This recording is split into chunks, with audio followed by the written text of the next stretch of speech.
পশ্চিমবঙ্গের বিধানসভা নির্বাচন পরবর্তী সময়ে বাংলাদেশের মিডিয়াগুলো যে ধরনের গুজব সার্কুলেট করতেছে যে পশ্চিমবঙ্গে নাকি হাজার হাজার মুসলিম হত্যা করা হইতেছে, মেয়েদেরকে বাড়ি থেকে তুলে নিয়ে যাওয়া হইতেছে, মসজিদে আগুন দিতেছে, যেগুলো টোটালি ফেক এবং হাজার হাজার ফেক চেক আছে। পশ্চিমবঙ্গের ধর্মীয় মুসলিম নেতারা, রাজনৈতিক নেতারা বলতেছে সেখানে সাধারণ কোনো মুসলিম পরিবার আক্রমণ হয় নাই এবং একটাই পলিটিক্যাল মার্ডার হয়েছে আবির শেখ, যেটা তৃণমূলের কর্মী। তো সেই পলিটিক্যাল মার্ডার ধরতে গেলে তো 2021 সালে মমতার যে মুসলিম ক্যাডার বাহিনী ছিল, যাদেরকে মমতা দুধেল বাহিনী বলতো, তারা বিজেপির 56 জন কর্মীকে হত্যা করছে 2021 সালে পোস্ট পোল ভায়োলেন্সে। সে ধরনের কিছু হয় না। আপনি দেখেন বাংলাদেশে আসলে বটপত্রিকা ইনকিলাব সহ যারা ব্যারিস্টার আসাদুজ্জামান ফুয়াদের মতো টকশোজীবীরা ঘুরা ন্যারেটিভ সেট করার চেষ্টা করতেছে, সেটা আপনি ভারতীয় হিন্দুদের মধ্যে দেখবেন না। আপনি বাংলাদেশের হিন্দুদের নিয়ে ভারতীয় হিন্দুদের কনসার্ন বাদ দেন, ভারতের নিজ দেশের হিন্দুরা যে বিপন্ন, যেমন মালদা মুর্শিদাবাদে ক্রমণে হিন্দুরা আসলে এক জায়গা থেকে আরেক জায়গায় উদ্বাস্তু হওয়া লাগছে। মালদা মুর্শিদাবাদ দুলিয়ান শমশেরগঞ্জ আপনারা সার্চ করে নেবেন, হরগোবিন্দ দাস চন্দন দাসের ঘটনা সার্চ করে নেবেন, যে ওয়াকফের আন্দোলন থেকে গিয়ে তাদেরকে কোপায় মেরা ফেলছে, তারা প্রতিমা তৈরি করতো। তো এই যে জাতীয়তাবাদের জায়গা থেকে আসাদুজ্জামান ফুয়াদ সহ ইনকিলাবের যে পত্রিকা আমার দেশ, ওরা ঠিক আছে, এই ন্যারেটিভ তৈরি করা আসলে উচিত। যে যার ন্যারেটিভ নির্মাণে কাজ করতে পারে, আমার সমস্যা নেই। আমার আজকের ভিডিওর টপিক হলো যে বাইতুল মুকাররমের সামনে থেকে বলা হয়েছে ভারতকে বাংলাদেশের মতো সেকুলার হতে হবে। এখন দেখেন, ভারত যদি বাংলাদেশের মতো সেকুলার হতে চায়, তাহলে ভারতের সংবিধানে লিখতে হবে ভগবান শ্রীরামের প্রতি পূর্ণ আস্থা এবং বিশ্বাস। বিধানসভা লোকসভা স্পিকারের পিছনে লাগাইতে হবে জয় শ্রীরাম জয় ভবানী, যেটা বাংলাদেশে মেজরিটি মানুষ ধর্মের কথা লেখা আছে। তো সেটা কি শোভনীয় হবে? যেমন আছে এমন কি ভালো না? রাষ্ট্রের সাথে ধর্মের ইনক্লুডেশন তো দরকার নেই এখন।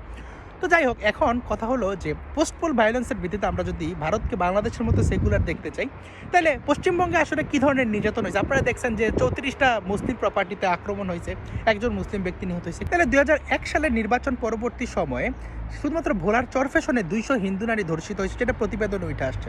দ্য ডেইলি অবজারভারের মতে তখন নির্বাচন পরবর্তী সময় প্রায় 25,000-এর মতো আক্রমণ হয়েছে হিন্দু সংখ্যালঘুদের উপরে। সেখানে প্রত্যেকটা ভিকটিমের জবানবন্দি আছে এবং সেটা 3টা লিঙ্ক আমি কমেন্ট বক্সে দিয়ে দিব। শাহরিয়ার কবিরের ডকুমেন্টারি সহ শ্বেতপত্রের, যেখানে আপনারা ভিকটিমরা নিজে জবানবন্দি দিছে, এগুলো আছে। আপনারা পূর্ণিমা রানী শিলার কথা জানেন, সিরাজগঞ্জের উল্লাপাড়ার সে হতভাগ্য মেয়ে, যাকে তুইলা নিয়ে বিএনপি জামায়াতের জোট সন্ত্রাসীরা আপনার নির্যাতন করে, তার মা মানে অনুরোধ করে যাতে একজনের পর একজন যায় ধর্ষণ করে। এতটা প্যাথেটিক ছিল সে তখন 7ম বা 8ম শ্রেণীর একটা ছাত্রী ছিল। আপনারা ছবি রানীর কথা ছিলেন, যাকে উলঙ্গ করে বাস স্ট্যান্ড থেকে ধরে নিয়ে বিএনপির অফিসে ধর্ষণ করা হয়। আপনারা জানেন সে নির্বাচন পরবর্তী সময়ে রেখা রানীর কথা, যাকে ধর্ষণ পরবর্তী সময় তার চোখ নষ্ট করে দেওয়া হয়। এবং আপনারা জানেন যে কিভাবে একটা সংখ্যালঘু কিশোরীকে আটকে রেখা জামায়াত নেতা ধর্ম পরিবর্তনের চেষ্টা করে।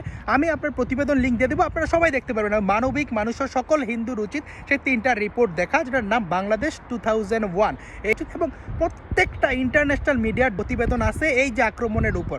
এবং সেখানে আপনার হিন্দুদেরকে হত্যা করা, গুম করা, তাদের ব্যবসা প্রতিষ্ঠান লুট করা, মাছের পুকুরে আপনার বিষ ঢাইলা দেওয়া, তারপরে ঘরের মধ্যে তালাবদ্ধ করা, অগ্নিসংযোগ করা, সেখানে সাধু সন্ন্যাসীদের হত্যা, সব কিছুর রেকর্ড আছে 2001 সালের নির্বাচন পরবর্তী সময়।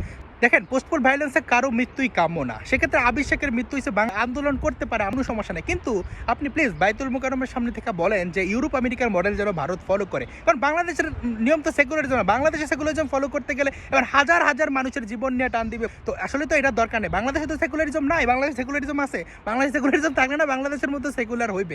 আপনি চিন্তা করেন যেখানে পোস্ট পোল ভায়োলেন্স মানে নির্বাচন পরবর্তী সময়ে 25,000 আক্রমণ হয় সংখ্যালঘুদের উপর, সেই দেশের মডেল ভারতকে শিখেতেছে। এর চেয়ে বলে ইউরোপ আমেরিকার মতো হোক। যেমন আমরা বুঝি না কে রাজনীতি করতেছে, কে ইলেকশন করতেছে, কখন রেজাল্ট দিতেছে। এবং অবশ্যই ভারতের বাংলাদেশ মডেল না, অবশ্যই ভারতকে ইউরোপ আমেরিকার মতো মডেল ফলো করতে হবে। বাংলাদেশের মতো মডেল ফলো করলে সেখানকার সংখ্যালঘুদের জীবন আমাদের মতো একদম দুর্বিষহ হয়ে যাবে। যারা আমরা সংখ্যালঘুত্বের যে অভিশাপ আমরা বুঝি, সেটা ভারতের সংখ্যালঘুদের না হোক, এটাই আমরা কামনা করি।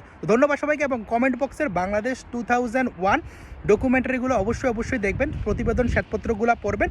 এবং যে কোনো মানুষ যদি আপনি জিজ্ঞেস করেন 2001 সালের নির্বাচন পরবর্তী সংখ্যালঘুদের উপর সহিংসতার কথা, সবাই জানবে। আপনারা সার্চ করবেন যে কোনো পেপার, আপনি বিবিসি বলেন, ডয়েচে ভেলে বলেন, রয়টার্স বলেন, সব নিউজ মিডিয়ার প্রতিবেদন আছে, আপনারা জাস্ট সার্চ করলে পাবেন। এটা একটা প্রমাণিত সত্য।